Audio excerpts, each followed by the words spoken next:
প্রিয় দর্শক আসসালামু আলাইকুম, welcome back to my channel delicious cooking by Tahira. আজকের পর্বে আপনাদেরকে নুডলসের মধ্যে 2টি ডিম দিয়ে অসম্ভব মজাদার একটি নাস্তা রেসিপি তৈরি করে দেখাবো। আর এই নাস্তা রেসিপিটি একবার বাসায় তৈরি করলে বারবার তৈরি করার রিকোয়েস্ট আপনাদের কাছে আসতেই থাকবে। আশা করছি বরাবরের মতো আমার আজকের রেসিপিটিও আপনাদের কাছে সহজ এবং ভালো লাগবে। তো চলুন দর্শক, এই রেসিপি তৈরি করতে কি কি উপকরণ লাগছে শুরু থেকে শেষ পর্যন্ত দেখে নিচ্ছি। প্রথমে নুডলস সিদ্ধ করে নিব, ওই জন্য চুলায় একটা পাত্র বসিয়ে দিয়েছি। এরপর আমি এর মধ্যে পর্যাপ্ত পরিমাণ পানি দিয়ে দিচ্ছি। এরপর আমি এর মধ্যে 2 প্যাকেট নুডলস ব্যবহার করব। আর নুডলসগুলো এখানে অবশ্যই ভেঙে ব্যবহার করতে হবে।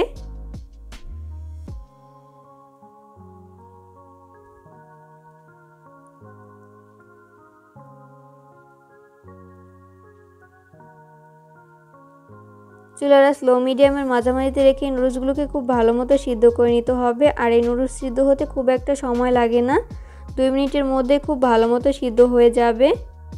স্প্যাচুলার সাহায্যে খুব ভালো মতো নেড়েচেড়ে মিশিয়ে নিচ্ছি।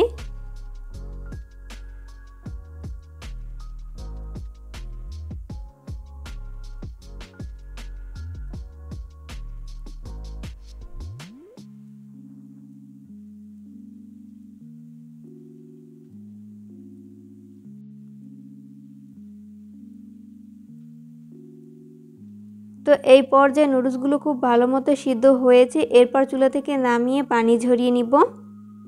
পানি ঝরিয়ে আমি একটা বলে তুলে নিব।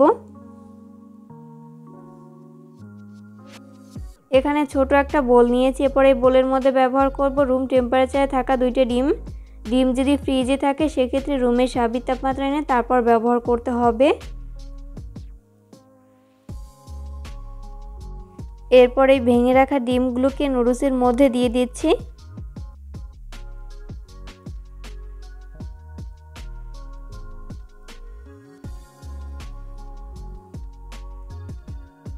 এরপর আমি এর মধ্যে এক এক করে বাকি উপকরণগুলো ব্যবহার করব। ব্যবহার করছি হাফ চামচ পরিমাণ হলুদের গুঁড়া, হাফ চামচ পরিমাণ মরিচের গুঁড়া, ঝালটা স্বাদ বুঝে কমিয়ে বাড়িয়ে অ্যাড করতে পারেন। এরপর ব্যবহার করব হাফ চামচ পরিমাণ চাট মশলা, হাফ চামচ পরিমাণ ধনিয়ার গুঁড়া, হাফ চামচ পরিমাণ ভাজা জিরার গুঁড়া।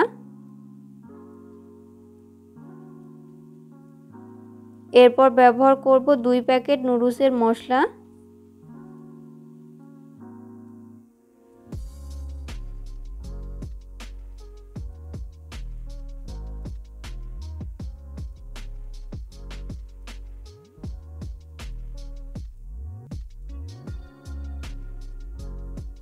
এরপর ব্যবহার করব 1/4 কাপ পরিমাণ পেঁয়াজ কুচি।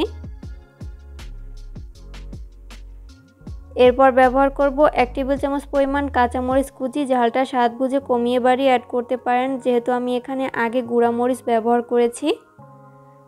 এরপর ব্যবহার করব 1/4 কাপ পরিমাণ ময়দা, চাইলে এখানে ময়দার পরিবর্তে আটাও ব্যবহার করতে পারেন। এরপর ব্যবহার করব স্বাদ মতো লবণ। এরপর এই সমস্ত উপকরণগুলোকে হাতের সাহায্যে খুব ভালো করে মিশিয়ে নিব। একটু সময় নিয়ে খুব ভালো করে মিশিয়ে নিতে হবে।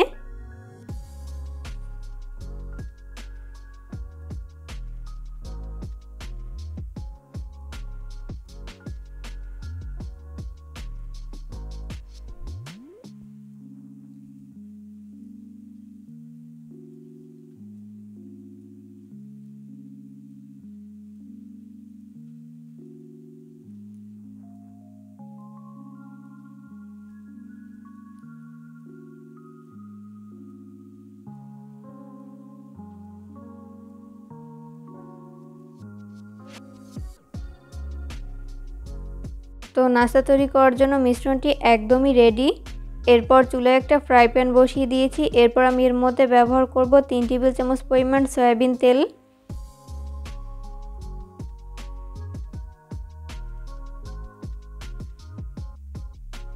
তেল যখন মিডিয়াম আঁচে গরম হবে ওই পর্যায়ে আমি এর মধ্যে নুডলসের মিশ্রণ ঢেলে নিচ্ছি।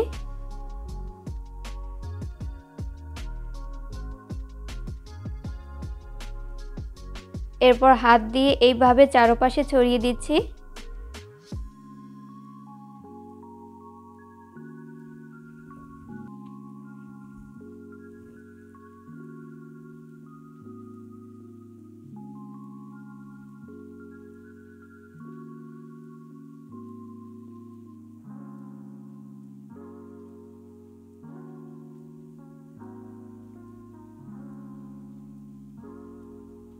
তো এই পর্যায়ে ছড়িয়ে দেওয়া হয়েছে। এরপর চুলার আঁচ লো মিডিয়ামের মাঝামাঝিতে রেখে ঢাকনা লাগিয়ে আমি 5 মিনিটের জন্য ঢেকে রেখে দিব।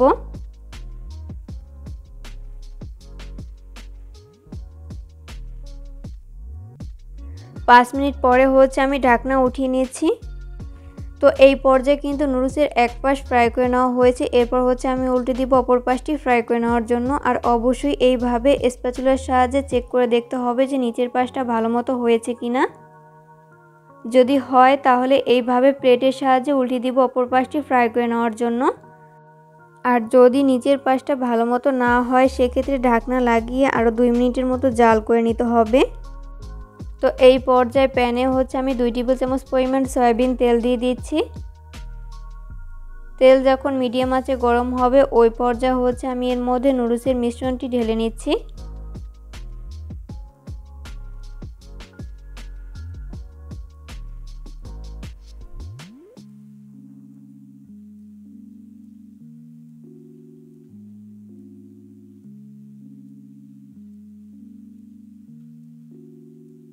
তো উল্টে পাল্টে নাস্তার শেপটিকে 2 পাশ খুব ভালো করে ভেজে নেওয়া হয়েছে। এরপর তেল ঝরিয়ে তেল থেকে উঠিয়ে নিয়েছি।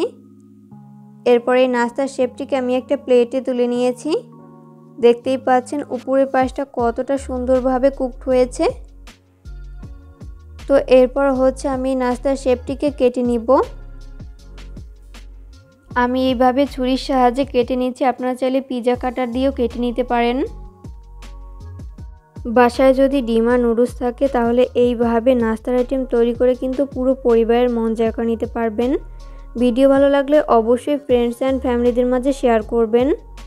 কেমন লাগলো আমার আজকের এই রেসিপিটিতে অবশ্যই কমেন্ট করে জানাবেন।